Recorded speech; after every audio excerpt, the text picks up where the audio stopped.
বাংলাদেশে জামাতে ইসলামের কর্মীরা কতটা বিকৃত মন মানসিকতার মানুষ আজকের এই ভিডিওটা দেখলে আপনারা তা স্পষ্টভাবেই বুঝতে পারবেন।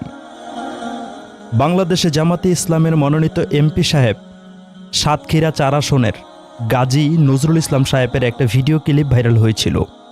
ইতিমধ্যেই আপনারা সবাই দেখে ফেলেছেন সেই ভিডিও ক্লিপটা।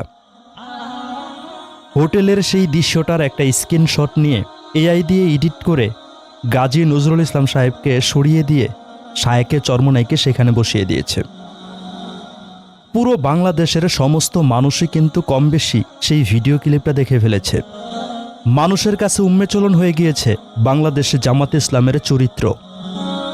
বাংলাদেশে জামাতে ইসলামের কর্মীরা কোন পথে হাঁটছে, কোন রাস্তায় হাঁটছে, বাংলাদেশে জামাতে ইসলাম আদৌ কোনো ইসলামিক সংগঠন কিনা তা কিন্তু মানুষের কাছে স্পষ্ট হয়ে গিয়েছে। সেই বাংলাদেশে জামাতে ইসলামের কিছু কর্মী, আপনারা স্ক্রিনের দিকে তাকিয়ে দেখুন, এই ফটোটাকে এআই দিয়ে এডিট করেছে।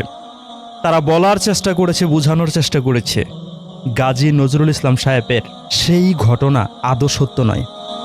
এআই দিয়ে সবার সাথেই এমন একটা ভিডিও ক্রিয়েট করা যেতে পারে, অথচ প্রমাণিত হয়েছে।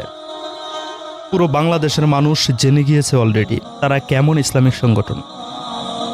আমি আপনাদের কাছে একদম দিনের আলোর মতো পরিষ্কার করে কথাগুলোকে তুলে ধরছি। বাংলাদেশে জামাতে ইসলামের কর্মী হতে হলে ভদ্র হতে হয় না, আলেম হতে হয় না, সুস্থ মস্তিষ্কের মানুষ হতে হয় না। বাংলাদেশে জামাতে ইসলামের কর্মী হতে হলে বেয়াদব, বেআমল, উচ্ছৃঙ্খল এগুলো হলেই বাংলাদেশ জামাতে ইসলামের কর্মী হয়ে যাওয়া যায়।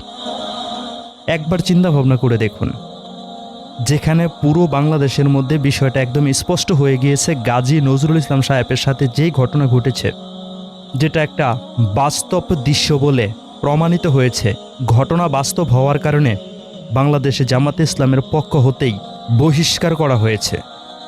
তবুও কিভাবে তারা নির্লজ্জের মতো, বেহায়ার মতো শায়েকে চরমোনাইয়ের ফটোটা সেখানে এডিট করে দেয়? তারা কি বোঝানোর চেষ্টা করেছে? মানে তারা যে সমস্ত অন্যায়ের সাথে জড়িত, ইসলামী আন্দোলন বাংলাদেশকেও সেই সমস্ত অন্যায়ের সাথে এডিট করার মাধ্যমে জড়িত করে দেওয়ার চেষ্টা করে।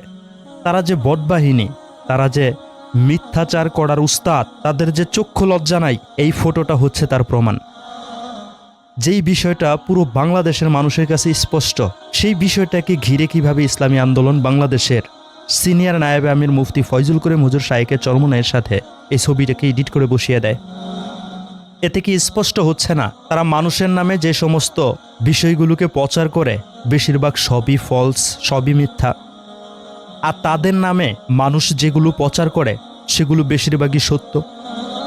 এই ঘটে যাওয়া ঘটনাটাকে তারা এআই বলে কিন্তু পাশ কাটিয়ে যেতে চেয়েছিল, কিন্তু প্রমাণিত হয়েছে সত্য। তখন তারা গাজী নজরুল ইসলাম সাহেবকে বহিষ্কার করে দেয়। নিজেদের সংগঠনের ঘটে যাওয়া আকাম কুকামগুলোর সাথে ইসলামী আন্দোলন বাংলাদেশকে জড়িয়ে নিতে চায়, অথচ ইসলামী আন্দোলন বাংলাদেশ এই সমস্ত আকাম কুকামের সাথে জড়িত নেই। পুরো বাংলাদেশের মানুষ তা দেখেছে তারা যে কতটা বিকৃত মন মানসিকতার মানুষ। আপনারা হয়তো এডিট করা এই ফটোটা দেখেই তাই স্পষ্টভাবে বুঝতে পেরেছেন কতটা নির্লজ্জ, কতটা বেহায়া, আর কতটা মস্তিষ্কহীন। তাদের মাথায় যদি মস্তিষ্ক থাকতো তাহলে এই ফটো এডিট করে আবার সোশ্যাল মিডিয়ার মধ্যে কিভাবে পাবলিশ করত? মানুষ কি এখনও সেই বিষয়টার প্রতি অবগত নয়? তাহলে সেখানে কিভাবে শায়েকে চরমোনাইকে তারা বসিয়ে দিল? আমি সেজন্যই বললাম, বাংলাদেশে জামাতে ইসলামের কর্মী হতে হলে মাথায় মস্তিষ্ক থাকতে হবে, এটা জরুরি না। কোরআন হাদিসের জ্ঞান থাকতে হবে, এটা জরুরি না। একজন ভদ্র মানুষ হতে হবে, এটা জরুরি না। একজন সভ্য মানুষ হতে হবে, এটা জরুরি না। আপনার চরিত্রের মধ্যে যদি খারাপ কিছু থাকে, আপনার যদি অভ্যাসও খারাপ থাকে, আপনি যদি বেআমল, বেয়াদব, উচ্ছৃঙ্খল হয়ে থাকেন, তাও বাংলাদেশ জামাতে ইসলামের একজন গর্বিত কর্মী হতে পারবেন। এই দৃশ্যগুলি হচ্ছে তার প্রমাণ।